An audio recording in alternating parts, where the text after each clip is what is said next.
दोस्तों holidays start हो रहे हैं, एक्साइटेड है? होना भी चाहिए, दिवाली आ रही है। First of all happy Diwali to everyone.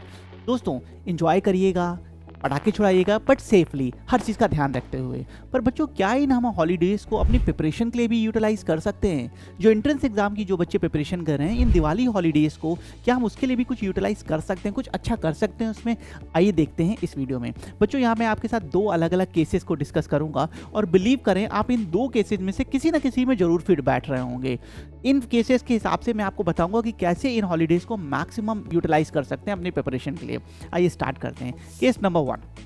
बच्चों हो सकता है आपका बैकलॉग अभी हो, मतलब आपको टीचर ने कुछ पढ़ाया हो, किसी कारण से आप पूरा ना कर पाए हो, आपने बाद में क्लासेस ज्वाइन की हो दोस्तों, या बीमार पड़ गए हो, किसी ना किसी रीज़न से हमारे किसी सब्जेक्ट में बैकलॉग हो सकते हैं। और दोस्तों जब तक हमारा फाउंडेशन स्ट्रांग नहीं होगा हम आगे कैसे एक अच्छी इमारत बना सकते हैं? तो हमें बैकलॉग तो एट एनी कॉस्ट कवर करने ही होंगे। तो केस 1 हम बैकलॉग के साथ हैं।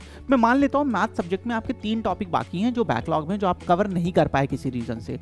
तो बच्चों आपको करना क्या है, आपको देखना है कितने हॉलीडेज, जैसे 4 to 5 डेज का मान लीजिए हॉलीडेज हो रहा है, तो हमारे मैथ में 3 सब्जेक्ट हैं, रीजनिंग में 2 टॉपिक्स हो रखे हैं, फाइन आर्ट्स डिज़ाइन में हमें कुछ ऐसी चीज़ें हैं जो नहीं कर पाए हैं। तो आपको अपने बैकलॉग को नोटिस करना है, एक जगह लिखना है और कितने हॉलीडेज हो रहे हैं उनमें प्रोपोर्शनेट बिहेव में आपको डिवाइड कर देना है अपने सब्जेक्ट्स को। और सबसे पहले प्रायोरिटी उस सब्जेक्ट को देनी है जिसमें आप वीक हैं, वहाँ से आपको अपने बैकलॉग को कवर करना है। मतलब इन छुट्टियों में, इन हॉलीडेज़ में बेटा हमें अपना पूरा बैकलॉग फिनिश कर लेना है, क्योंकि तभी हम आगे बढ़ पाएंगे। जैसे मैंने आपको पहले बताया, करना क्या, मान लीजिए मैथ्स के 3 टॉपिक हैं और आपका लिए सबसे टफ सब्जेक्ट है, आपको सबसे ज़्यादा प्रॉब्लम उसमें होती है, तो आपको मैथ्स के सारे टॉपिक्स लिखने हैं और डेज में डिवाइड कर लेने हैं। आज मुझे एक टॉपिक कर लेना है, आज मुझे एक यहाँ पे जो परसेंटेज, मान लीजिए परसेंटेज कवर कर लेना है, कल मुझे एरिया एंड वॉल्यूम कर लेना है और मेंसुरेशन ऐसा कर लेना है। इसी तरह रीजनिंग में मान लीजिए आपका डाइस नहीं हुआ है, फिगर काउंटिंग बाकी है, तो 2 डेज में डिवाइड कर लीजिए। बच्चों ये सबसे बेस्ट होगा आपके इस फेस्टिवल के साथ भी और आपके एंट्रेंस एग्जाम प्रिपरेशन के साथ है कि आप फेस्टिवल को तो एंजॉय करें ही करें, पर अपने बैकलॉग को कवर कर लें। तो केस 1 है बैकलॉग, तो उसको आपको कवर कर लेना है इन ड्यूरेशन में, ताकि आगे जब आप क्लासेस स्टार्ट हो, आगे आप पढ़ना स्टार्ट करें बेटा, तो कोई बैकलॉग ना हो और पूरे कॉन्फिडेंस के साथ आप अपने पेपर में, अपने कॉन्सेप्ट क्लासेस में आगे बढ़ सकें। Case number 2, no backlog. मैं ऐसा मानता हूँ एक बच्चा है बेटा जिसने अभी तक सब कुछ बहुत अच्छे से पढ़ा है, टाइमली हर कुछ डिलीवर किया है और राजा बेटा काइंड है, कह सकते हैं, मतलब सब कुछ बहुत परफेक्ट उसने किया है। तो बच्चों अब अगला स्टेप क्या आएगा? उसके पास तो कोई बैकलॉग नहीं है, रिवीजन। दोस्तों मैं हमेशा बोलता हूँ कि टीचर क्लास में हर एक बच्चे को एक ही जैसा पढ़ाता है।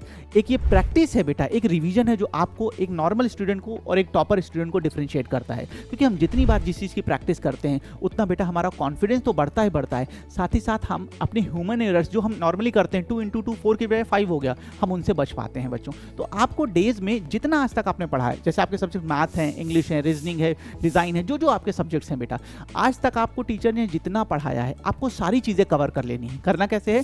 क्लास में सर ने जो पढ़ा है पूरा कॉन्सेप्ट देखा और सर ने जो क्वेश्चंस कराए थे उनको समराइज कर लिया, क्योंकि आप उसे 1-2 बार पहले लगा चुके हैं तो आपको इतना टाइम नहीं लगेगा।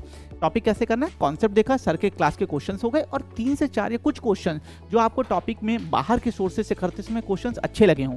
हर बच्चे को कुछ क्वेश्चंस पसंद आते हैं, अच्छा इसमें कॉन्सेप्ट अच्छा है, उन क्वेश्चंस को समराइज कर लेना है। मतलब इन 4 to 5 डेज के हॉलीडेज में आज तक आपने जिन सब्जेक्ट्स में पढ़ा है सारी चीज़ एक बार रिवाइज कर लेनी है, समराइज कर लेनी है, क्योंकि यही रिवीजन ही है बेटा, जैसे मैंने आपको बताया, ये हमें औरों से एक डिफरेंट स्टूडेंट बनाता है, हमारे कॉन्फिडेंस को इंक्रीज करता है। तो ये केस नंबर 2 था।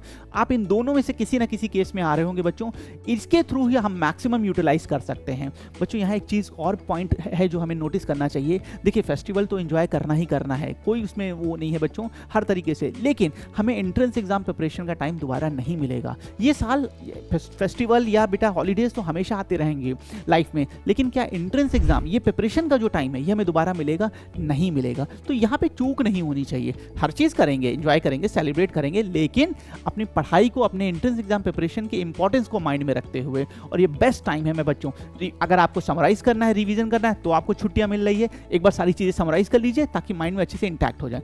मान लीजिए किसी रीजन से बैकलॉग रह गया था, तो भी आपके पास ये बेस्ट टाइम है, आप इसे यूटिलाइज कर सकते हैं। तो दोस्तों इस पॉइंट्स को ध्यान रखिएगा और अपने इन फेस्टिवल को तो एंजॉय करिए, पर मैक्सिमम इसका बेनिफिट भी उठाइए अपनी प्रिपरेशन के हिसाब से। और सब तो ठीक है, पर रॉकेट जलाते समय थोड़ी सावधानी रखिएगा, कहीं गलत घर में ना लैंड हो जाए।